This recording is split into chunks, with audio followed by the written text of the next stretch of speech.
Alhamdulillah Rabbil Alamin.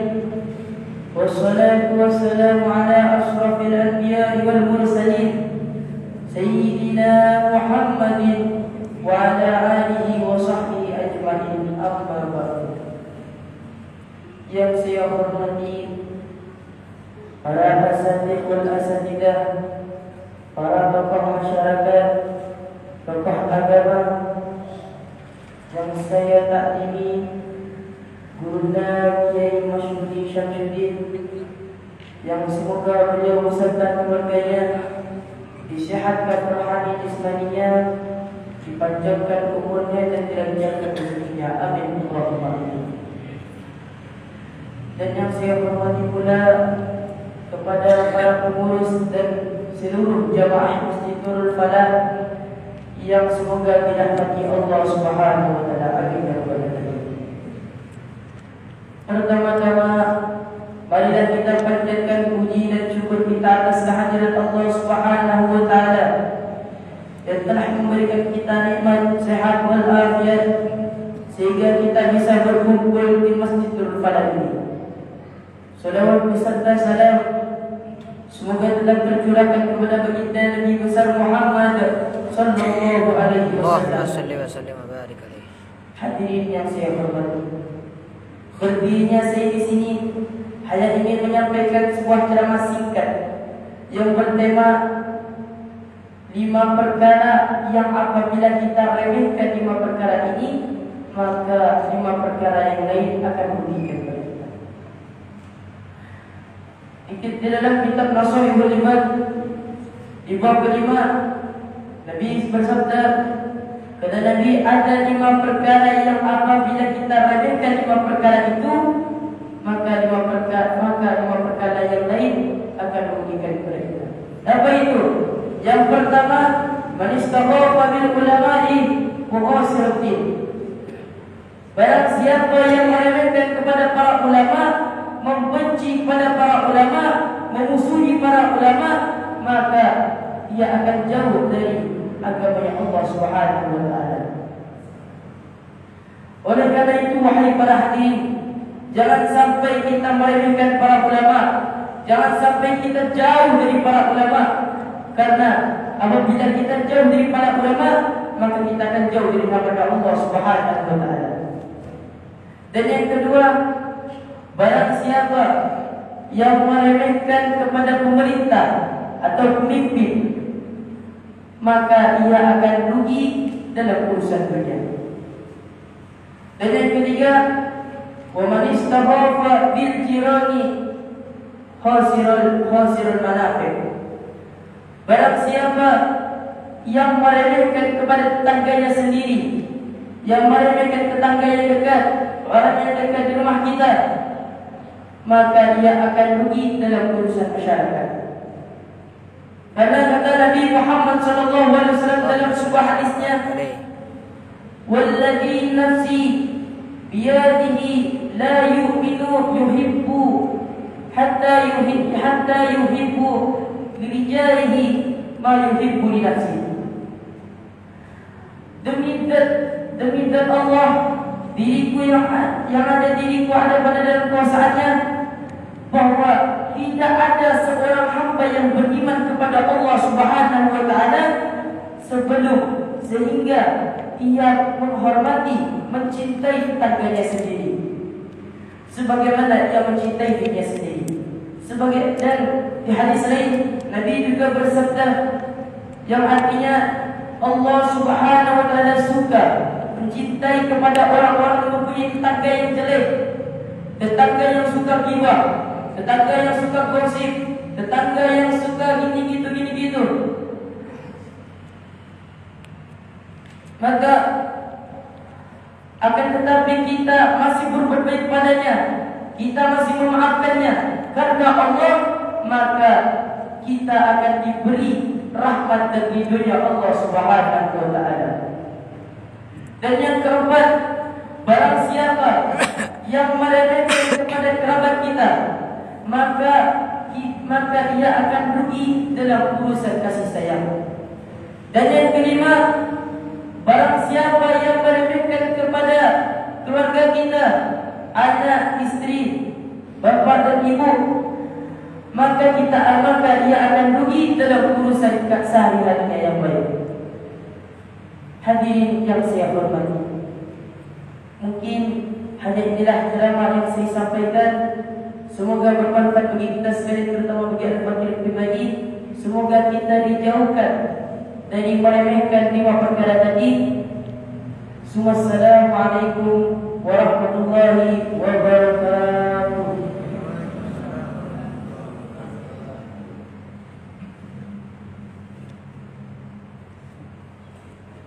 Assalamualaikum warahmatullahi wabarakatuh. Alhamdulillah alladzi amarna bil-ta'at wa nahana 'anil ma'siyah. Allahumma shalli wa sallim ala sayyidina Muhammadin al-muhajir min Makkah ila Madinah bi amrillah wa ala alihi wa sahbihi wa man wa la hawla wa la quwwata illa billah. Yang saya hormati, saya banggakan para ketua, para pengurus, para imam, para jemaah Masjid Nurul Falah Purwodadi, yang semoga kita semua senantiasa berada dalam rahmat dan ampunan Allah Subhanahu wa Ta'ala dalam dunia dan dalam akhirat kita. Amin Allahumma amin. Pertama, marilah kita bersyukur kepada Allah yang mana di malam yang barokah ini kita berada pada tanggal keempat daripada bulan Muharram, yang mana bulan Muharram termasuk bulan pertama dalam hitungan Hijriah, yang kata Allah dalam Quran, Bismillahirrahmanirrahim, Inna iddatash syuhuri indallahi 12 syahran fi kitabillah. Sesungguhnya hitungan bulan dalam satu tahun di sisi Allah ialah 12 bulan. Yauma khalaqas samawati wal arda, yang mana 12 bulan ini telah Allah tentukan ketika Allah menciptakan langit dan bumi.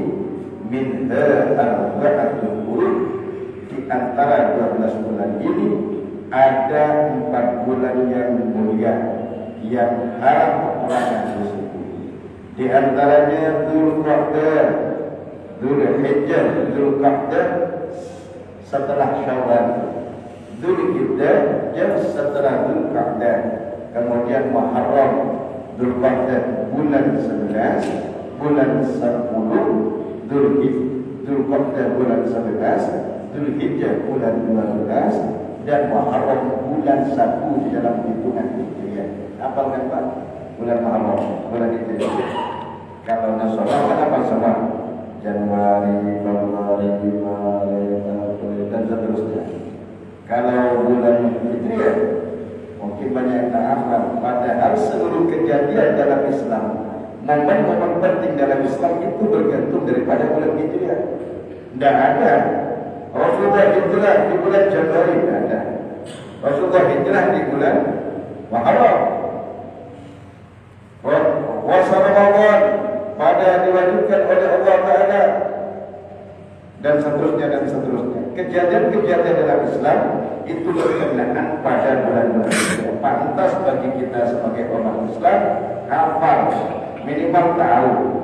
1 Muharram, 2 Safar, Rabiul Awal, Rabiul Akhir, Jumatul Ula, Jumatul Tsaniyah atau Jumatul Akhirah, Rajab, Sya'ban, Ramadan, Syawal, Dzulqa'dah, Dzulhijjah. Kemarin yang musim haji berarti itu bulan ke-12 daripada bulan Hijriah. Dan bulan-bulan Hijriah ini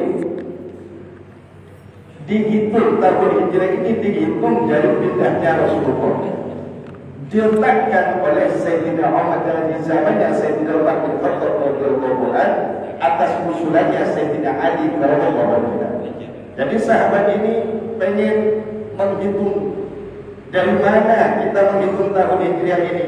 Ada yang mengatakan dari Ramadan saja, ada yang mengatakan dari Muharram.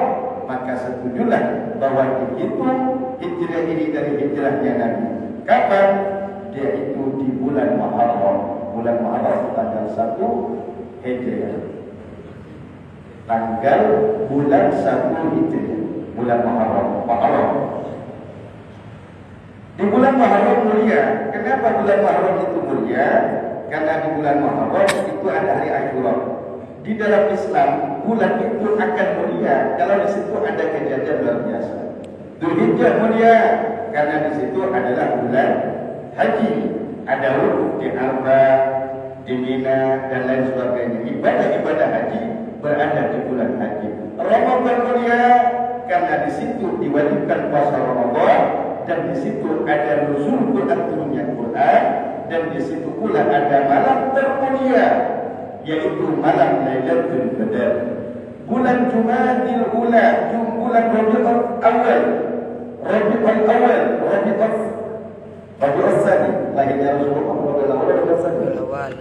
Rabiul Awal mulia karena di situ ada malam kelahirannya Rasulullah sallallahu alaihi wasallam. Yang menurut sebagian ulama paling mulianya malam, lebih mulia daripada malam Lailatul Qadar, lebih mulia daripada malam nisfu Sya'ban, lebih mulia daripada malam nuzul Quran. Malam apa?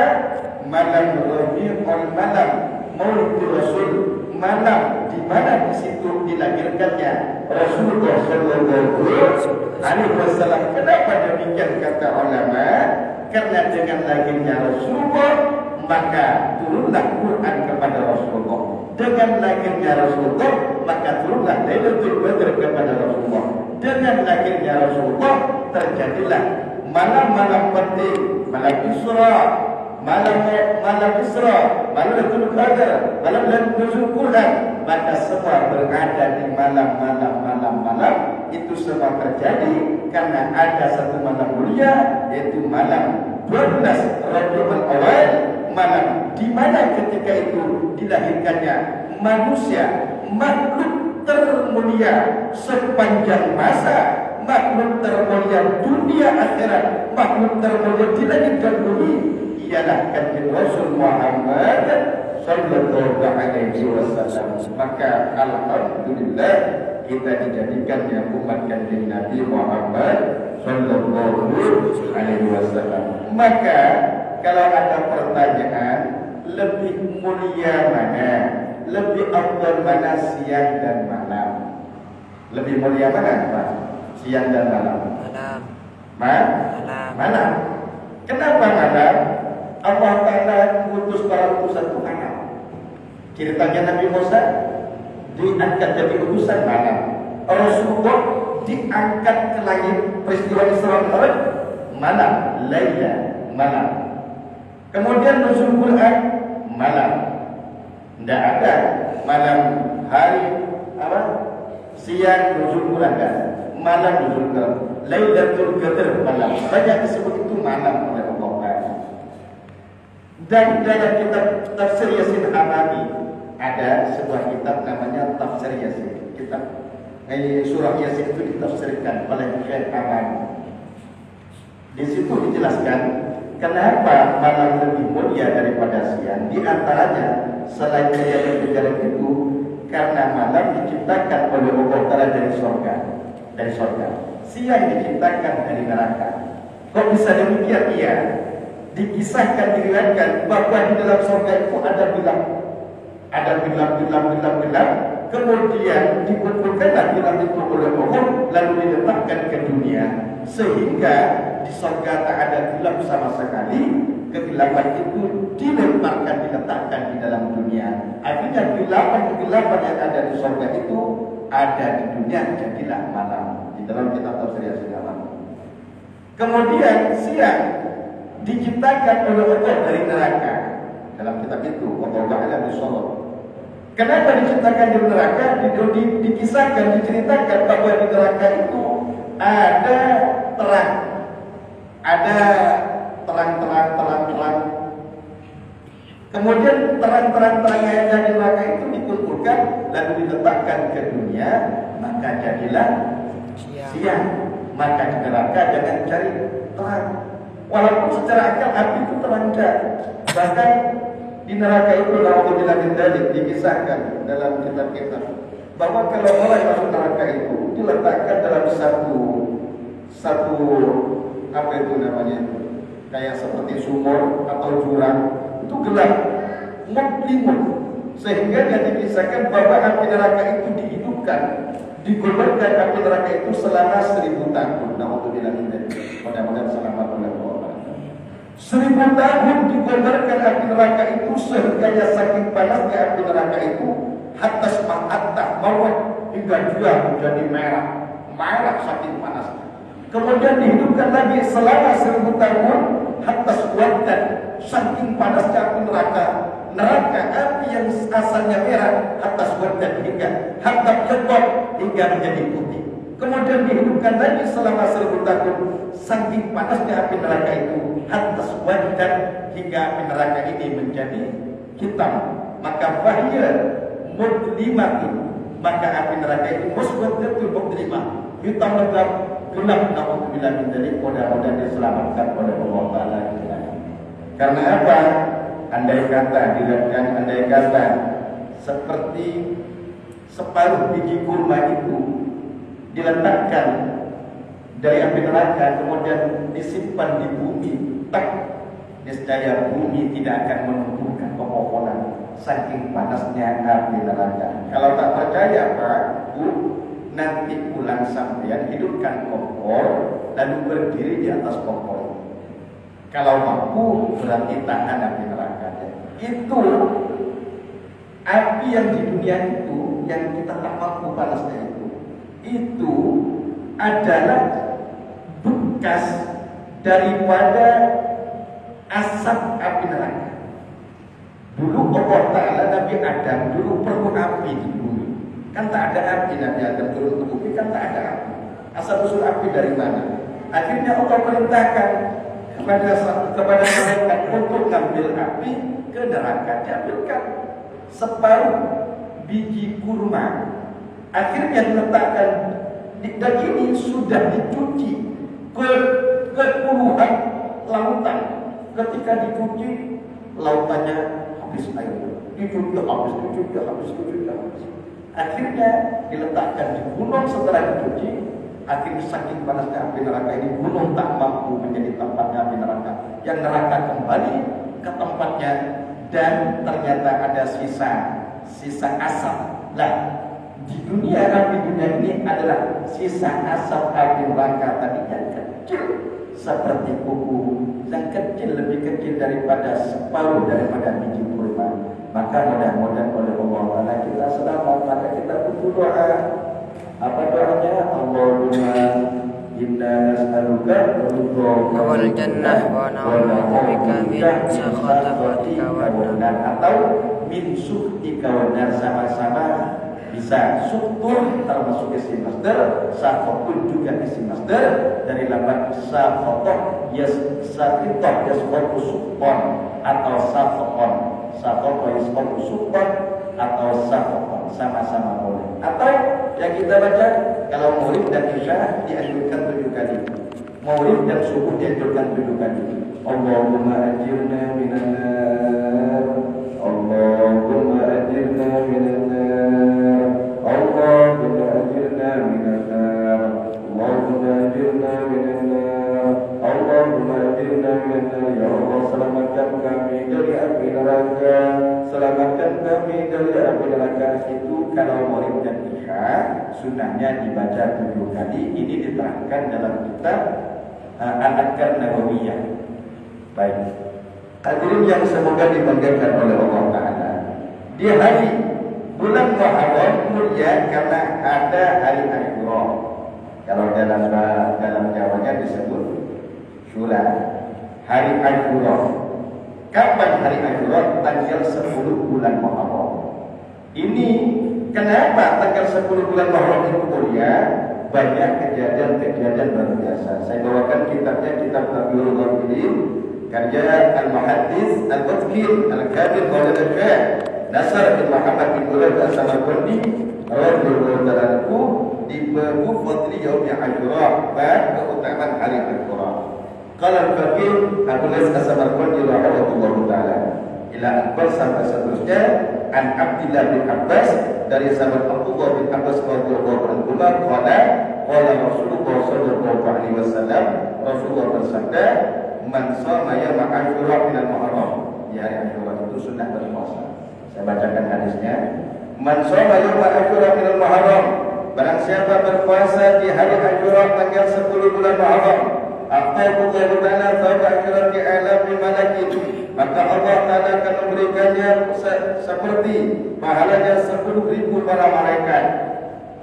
Wa man shoma yaum Asyura min al-Muharram, barang siapa berpuasa di hari Asyura bulan Muharram, utiya thawab Asyura bi alafi haji wa mu'tamirin, maka diberikan pahala oleh Allah seperti 10.000 orang yang haji dan orang yang umrah, wa Asyura bi alafi syahidin, dan 10.000 orang yang mati syahid. Puasa saja, Pak. Ini hanya keutamaannya saja. Soal hitungan terserah Allah, karena Allah luas pahalanya. Walam bahasanya terbuat dalam siyati yaum Asyura. Puasa nanti berarti kalau sekarang tanggal 3, Jumat depan tanggal 10 Muharram. Jumat depan kalau bisa puasa 2 hari atau puasa 3 hari. Khamis, Jumat, Sabtu. Ini dianjurkan 3 hari di bulan Muharram atau bulan Hud, Zulqa'dah, Dzulhijjah dan seterusnya. Cuma kalau sampai tak mampu, ngambil tanggal 10-nya. Cuma kalau bisa 2 hari, digantikan tanggal 9 dan tanggal 10 atau tanggal 10 dan tanggal 11, biar membedakan antara puasanya. Orang Yahudi puasa, orang tidak tahu orang Yahudi sekarang. Orang Yahudi dulu di zamannya Rasulullah itu puasa setiap hari 10 Muharram. Nanti saya jelaskan hadisnya di bawah. Kemudian selain puasa sunnah, niatnya yang saya puasa besok di tanggal 10 Muharram Asyura karena Allah Ta'ala. Dalam kampung-kampung kebiasaan kalau orang kami, orang Madura, biasanya ada bubur syura, ada juga. Jadi ada istiadat di masyarakat itu disodorkan. Bubur biasa bubur ada kerupuk, ada kacang nawal, bubur syura. Kalau kemudian yang kedua, mengusap kepalanya anak yatim. Cari anak yatim, usap kepalanya. Tapi jangan usap saja, tak kasih duit. Kalau diusap saja, rugi anak yatimnya sampai untuk. Kata Nabi, wa man nasaya dabala nasiyatin yaum Asyura. Bahkan siapa mengusapkan tangannya ke kepalanya anak yatim dari Asyura, rafa Allah Ta'ala lahu bi kulli syaratin darajatan, maka Allah Ta'ala mengangkat baginya setiap satu helai rambut yang terlewati dengan tangannya 1 derajat. Bahkan dalam hadis lain, 1 derajat Allah angkat, 1 kebaikan Allah catat, 1 keburukan Allah hapus. Bayangkan kalau 1 kepala berapa ribu bulu atau berapa ribu rambut yang ada di kepalanya 1 anak yatim. Kalau sampai sebulan anak yatim, mau apa? Kasih duit semuanya. 10.000, siapkan 100.000, kasih 10.000-an. Oh, banyak hartanya orang, ada rezeki banyak. Banyak kata apa? Semakin senang mereka, semakin Allah ridha kepada kita. Kemudian selain itu, kalau mampu sampai memberi buka kepada yang tak berpuasa, yang berpuasa. Tak mampu berpuasa karena sudah tua misalnya, atau punya penyakit. Padahal ketika itu kita punya duit misalnya, kasih buka orang yang berpuasa. Kasih buka atau ngirim kepada pesantren atau apa yang dia sedang berpuasa santri-santri, atau tetangganya yang sedang berpuasa, kirim apa, belikan apa. Karena apa ini ada hadisnya. Mamfakarullah minan lailata Asyura. Barang siapa membukakan orang mukmin yang puasa di malam Asyura, maka annama afṭara indahu jami'a ummati Muhammadin alaihi salatu wassalam. Maka seakan-akan dia telah memberikan buka kepada seluruh umatnya Nabi Muhammad sallallahu alaihi wasallam wa ajba'a dunahum, dan seakan-akan dia telah mengenyangkan perutnya seluruh umatnya Nabi Muhammad sallallahu alaihi wasallam. Ini kalau tak mampu puasa sampai ini amalkan. Yang mampu berpuasa amalkan puasanya. Yang punya duit amalkan musab kepalanya, musab kepala anak yatim. Lalu sahabat tanya, ya Rasulullah, wahai Rasulullah, laqad faddalallahu yawma Asyura ala sa'iril ayyam. Sungguh Allah telah memuliakan, mengutamakan hari Asyura daripada hari-hari yang lain. Qala, Rasulullah bersabda, na'am, ya memang sahabat. Khalaqa ta'ala as-samawati wal arda yawma Asyura. Allah menciptakan langit dan bumi pada hari Asyura. Dimulai hari Asyura, langit dan bumi Allah Ta'ala ciptakan di hari Asyura. Wa khalaqal jibala yawma Asyura. Allah menciptakan gunung-gunung pada hari Asyura. Wa khalaqal bahra yawma Asyura. Allah menciptakan lautan pada hari Asyura. Wa khalaqal lahra wal qalam yawma Asyura. Dan Allah menciptakan lauhul mahfuz dan pulpen yang ada di lauhul mahfuz yawma Asyura. Wa khalaqa Adam yawma Asyura. Allah Ta'ala menciptakan Nabi Adam di hari Asyura. Wa khalaqa Hawa yawma Asyura. Allah Ta'ala menciptakan Siti Hawa yawma Asyura di hari Asyura. Wa khalaqa Jannah yawma Asyura. Dan Allah Ta'ala menciptakan surga di hari Asyura. Wa adkhalahu Jannah yawma Asyura. Allah Ta'ala memasukkan pertama kali Nabi Adam ke surga di hari Asyura. Wa awraqa Fir'aun yawma Asyura. Dan Fir'aun dihancurkan, ditenggelamkan oleh Allah di Lautan Merah ketika mengejar Nabi Musa alaihissalam pada hari Asyura. Kalau ada bertanya kapan Fir'aun tenggelam, tanya sebelum Muharram, hari Asyura. Kapan Nabi Adam diciptakan? Hari Asyura. Wa khalaqa wa najjahu Allahu minan nar yawma Asyura. Dan Allah Ta'ala wa khalaqa Wulida Ibrahim yawma Asyura. Nabi Ibrahim dilahirkan di hari Asyura. Walajjahu Allah minan nar yawma Asyura. Kejadian Nabi Ibrahim yang dilempar ke api tapi Ibrahim selamat itu dari Asyura kejadian menurut hadis ini. Wa qad umira bid-dhabhi yawma Asyura. Wa fujira lahu min ad-dhabhi yawma Asyura. Ini agak janggal.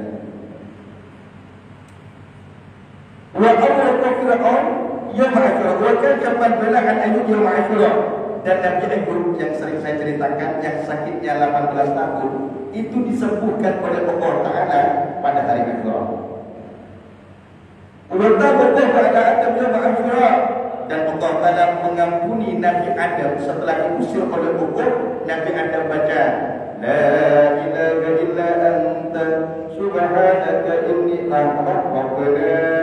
ظلمنا أنفسنا وإن لم تغفر لنا وترحمنا لنكونن من الخاسرين. 100 tahun Nabi Adam baca itu. Kalau kita kan pengen istighfarnya pengen sebentar, dosa pengen diampuni oleh Allah. Nabi Adam baca itu 100 tahun. Bahkan dalam satu riwayat Nabi Adam itu saking nangisnya Allah terus Allah. Selama 100 tahun Nabi Adam itu sampai air matanya itu menjadi sungai, namanya Sungai Sarandib. Sehingganya burung-burung ketika meminum air mata sungai atau sungai yang terjadi Allah ciptakan dari air matanya Nabi Adam itu manis berkicauan burung. Kenapa? Air matanya orang yang menangis karena Allah itu manis. Maka kalau kita usahakan nangis, Pak. Cuma nangis bukan karena tak punya duit, bukan. Nangis bukan usahanya tak maju, bukan. Nangis karena dosa. Nangis ingat masa lalu. Nangis misalnya setelah sholat sendirian kita nangis, tidak apa-apa nangis. Allah. Kalau kita tak biasa, tak bisa nangis, berarti keras hati kita. Usahakan nangis. Allah. Kepalaku ketika berkaca, kepalaku dan Allah. Keringat sudah aku Allah. Mata yang indah ini nanti akan meleleh ketika ada di kuburan Allah. Amal apa yang aku bawa Allah. Ketika aku mati, apakah aku bawa ibadah Islam Allah? Ketika aku masuk di kuburan, apakah aku selamat atau betul diimpit tulang-tulang ini ya Allah? Nangis. Jadi orang nangis ini ingat ke dosa ketika bercabut itu bisa nangis. Ketika bercabut, tidak harus di atas saja. Kalau tak bisa khusyuk di atas saja, sering-sering kita tafakur diri, tafakur. Apakah walaupun tak bisa setiap saat tafakur. Ketika sibuk, pada siang kita sibuk dengan usaha kita, dengan kegiatan kita. Malamnya maulid, misalnya sampai maulid sudah satu misalnya duduk masjid, nunduk sambil walaupun tak baca apa-apa, tak baca apa-apa. Pikirkan, jalan-jalan pikirannya, jalan-jalan ke kuburan, jalan-jalan ke akhirat, jalan-jalan ke api neraka, jalan-jalan ke jembatan Siratal Mustaqim, jalan-jalan ke mizan, pikiran. Jadi begini ini saya nangis, tanpa orang tak tahu bahwa kita sedang nangis. Tapi jangan teriak-teriak. Sendirian, dikira gila orang. Kok nangis Pak? Kok nangis Pak? Udah gini, nangis dalam hati. Nanti keluar air matanya dan dianjurkan. Ketika keluar air mata, usapkan. Usapkan. Karena air mata yang suka Allah haram mata ini masuk neraka Allah Subhanahu Wa Taala. Kalau matanya haram, berarti ikut semua badannya. Masa cuma matanya yang haram masuk neraka, badannya yang masuk neraka. Berarti hanya matanya yang masuk surga. Maksudnya kalau mata sering menangis kepada Allah karena Allah Taala, maka haram mata ini dibakar pada api neraka. Dan air mata, makanya air mata itu kalau sudah itu kering. Kalau nangis karena Allah Taala itu kering. Kenapa kering? Itu sedang diambil oleh malaikat, diambil. Untuk apa diambil? Nanti kita ketika di hari kiamat telah tiba, kita digiring kepada neraka. Digiring pakai apa? Kalau kita tak punya kendaraan aman, kita digiring yang dari Kalimantan Baru kepada Mekah pada Alfa. Digiring dengan api yang besar. Dikejar, kita dikejar dengan api. Kalau kita tak punya kendaraan aman, tak punya kendaraan aman infak, amal sholat, amal puasa, amal haji, amal umroh dan lain sebagainya sesuai amal kita. Akhirnya digiring dengan api yang besar. Ketika digiring, ternyata ada malaikat Jibril membawa api. Diberikan api disiram kotor, mati. Oh yang api yang besar-besar itu mati. Ditanya oleh Rasulullah, ya malaikat Jibril, api apa Jibril? Kok bisa memadamkan api yang begitu besar? Ini adalah api air mata umatmu yang menangis karena takut kepada Allah, karena rindu kepada Allah, karena cinta kepada Allah Subhanahu Wa Taala. Ini air mata yang penting, Pak, air mata kita. Mereka begini, makan dulu. Yang kalau tidak ada pengajian sampai dulu ya, yang datang apa-apa tanpa berkata apa-apa. Ingat jalan-jalan kuburan seolah-olah kita sedang dimandikan, seolah-olah sedang kita dikafani, anak-anak kita nangis ke kita, seolah-olah kita sedang disiksa oleh malaikat, siksa diri, siksa oleh malaikat, seolah-olah kita sedang dihukumi, seolah-olah ini mata sudah meleleh, seolah-olah pikiran ini, otak sudah hancur, seolah-olah tangan sudah hancur dan seterusnya dan seterusnya. Jalan-jalan lagi akhir neraka, seolah-olah kita dimakan. Anak sudah teriak-teriak tak mampu kita akhirnya dia nangis sendiri, nangis. Ini yang disebut tafakkur. Tafakkur saat ini khairun min ibadati sanatin dalam kitab Iyamul. Berpikir sesaat seperti ini, tafakkur sesaat seperti ini lebih utama daripada ibadah 60 tahun. 60 tahun kita amal ibadah tidak apa-apa.